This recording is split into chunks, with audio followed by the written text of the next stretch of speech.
All right, so hello everyone. We're going to be talking about internships and student affairs today. My name is Kaytee Johns. I use pronouns she, hers, and my summer internship was through NODA, and I worked at Augusta University in their orientation office, and I'm currently working with Greek life at Bradley University in Peoria. And my name is Jess Coates. I also use she, her pronouns.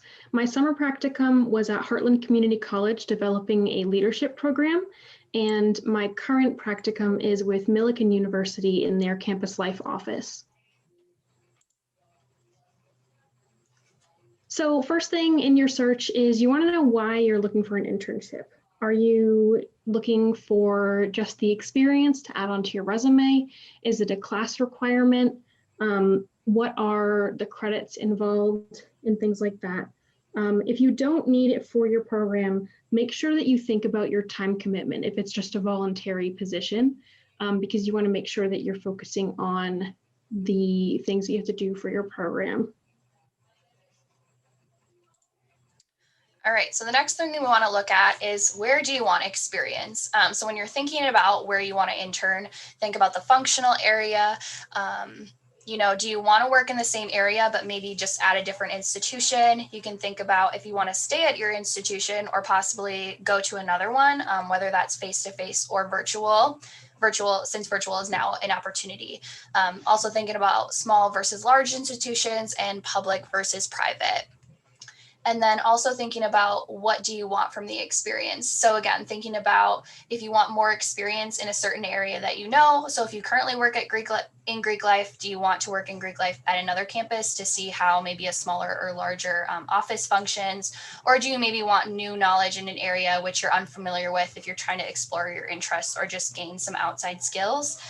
And another thing is that you should be prepared to set your own goals and structure. Depending on how or where you find your internship, oftentimes your employers are going to ask, what do you want to do? What do you want to know? What do you want to learn? So before you go to seek out an internship, just really make sure to think about what kind of skills you want to develop. Next up, before you start your search and while it's happening, you want to think about your non-negotiables. These are things that you absolutely cannot do your practicum without. So first on the list here is finances. A lot of practicum experiences are going to be unpaid voluntary work, unless you're working through a summer internship with a company, then sometimes those will be paid. So think about, do you need to be paid or can you afford the voluntary experience? As Kaytee mentioned, face-to-face or virtual, that's something that we're able to consider now. So think about, do you absolutely need a face-to-face environment or do you want to do something virtual, which might allow you to have a wider array of experiences because you could do something from your location that's further away. Going into that is location. Think about, do you want to travel to your practicum? Do you need something that's close by? Do you have, family that you can't leave and you need something that's near where you are? Location is really important to consider. Also, working hours. If it's a class requirement, then say for our practicums, we have to complete 150 hours. So think about, are you going to be able to finish those hours in the time that you have? Or if the position is too many hours that you can't commit to, think about that as well. Next up is job functions. Are there specific things that you want to do that ties in with functional areas as well? Do you want to advise students, supervise them? Do you want to work with conferences? Do you want to do research or assessment? There are a lot of different elements to the practicum that could come up, and that ties into those goals that you would create as well. And then lastly, something to consider is your supervisory relationship. When you're interviewing with someone, you want to think about, would you want to work with this person? Think about asking your potential supervisor what their style is and talk about what your style is and see if that will work. Because if you know ahead of time, it'll make your practicum experience a lot smoother. So once you've decided what interest area you are looking for and maybe what type of institution you want to work at, you can then start looking to see what internships are available. So even though some programs do internships in the summer, many offices and professional associations will also hold interns throughout the academic year as well. So thinking about where you can find them, obviously the biggest one that most of us probably know about is professional associations and knowledge communities. So I did type up the web address on here that lists most of the student affairs professional associations that are out there that you can look at to find different internships. NASPA, the big ones, ACPA, but also the student activities with NACA, housing, ACUHUI, NODA, which is orientation, different things like that. And then knowledge communities within the specific organization. So NASPA has a bunch of different knowledge communities and ACPA as well. Other ways that you can look include social media. So there are Facebook pages like Millennials and Student Affairs. If you are looking for a specific type of position, you might be able to just post on there and say, hey, I'm looking for this. Does anybody know of any opportunities? Or if you see other people posting on there about opportunities that you could look at. Another thing is personal connections. So alumni from your program are always really great people to reach out to. Recommendations from current mentors or supervisors, maybe they worked at an institution and they know about an internship that you could apply for, something like that. And if you just have connections at other institutions, whether it's people that you went to undergrad with or, previous mentors, previous people you've worked with, if you worked before you went into grad school, different things like that. And then if you can't find the experience you're looking for, there's always just cold contacting. I had experience in that for my summer internship. I just reached out to an institution that I was really interested in working in. And I said, hey, I'm interested in working with this office at your institution specifically. Is this something that we could maybe talk about? And they were really open to talking about that because they had the resources available to hold an intern. So again, if that experience isn't out there, you can definitely make one for yourself. So next up, once you've found the internship that you're interested in, what to do next is apply. So whether that's through the ACUHUI or NODA or NACA portals, whether it's through your cold contacting or alumni connections or anything like that, you want to find the position listing and apply to it. Make sure that your resume is updated. Make sure that you have some references if that's required. Make sure you're looking through the requirements for the job and applying to match up with that.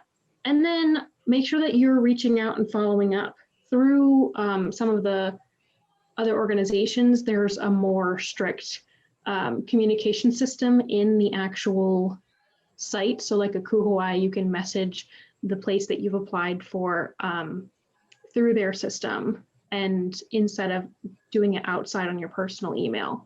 But if you're applying personally, individually outside of those, then just give them an email, follow up after a week or two and see if they have the opening still.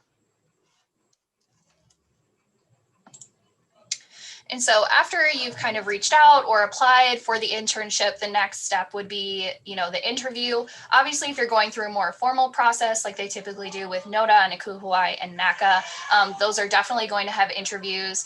Oftentimes, if you are just reaching out to people on a personal level, they might be a little more informal. But the tip that we kind of want to give you is to just always be prepared for a formal interview. Even if it's a little more informal in nature and they just want to talk to you about what your goals and things are, they still could ask you different things like, why do you want this internship? What are you hoping to get out of it? Why are you interested in this specific functional area and working with this office?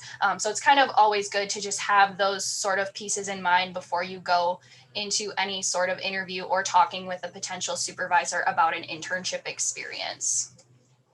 And it will show that you are not only prepared, but that you genuinely want to be there for that internship. Last, we just have some tips to wrap up. So remember your non-negotiables. If you know those ahead of time, then you'll be less likely to be swayed by a position that might otherwise not work for you. Also keep in mind time zones. Sometimes you'll be applying to a school in a different time zone and you reach out and say, okay, I'll take the 2 p.m. interview slot, but it's actually 2 p.m. Central Time and they're thinking 2 p.m. Eastern Time, and it doesn't work out. So make sure that you think about time zones when you're scheduling. Be prepared with your technology. Make sure that you're keeping up to date with your email and however you are interacting with them to discuss the position. but also make sure that your computer works, your internet is hopefully in a good spot the day of the interview. And most of us have experience with Zoom by now, but if you don't, just find someone to practice with and make sure that you know what you're doing for the interview. And then lastly, don't over apply, but also don't under apply. It can be really easy to just get caught up in the process and think like, I'm going to apply to 60 positions so I have the best chance. But that means that if you get a call back from all of them, that's 60 interviews that you have to now schedule your time around.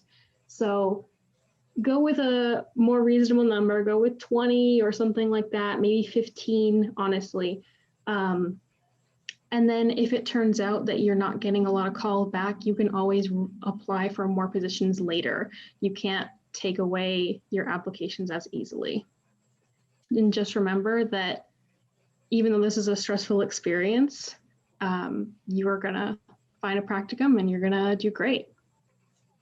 So that's all we have for you today. If you feel like you want to reach out to us and talk to us more about our specific experiences or just how to go about gaining an internship, you can reach us at our institutional emails, which we had on the first slide of this video, which you hopefully should be able to go back to. So thank you.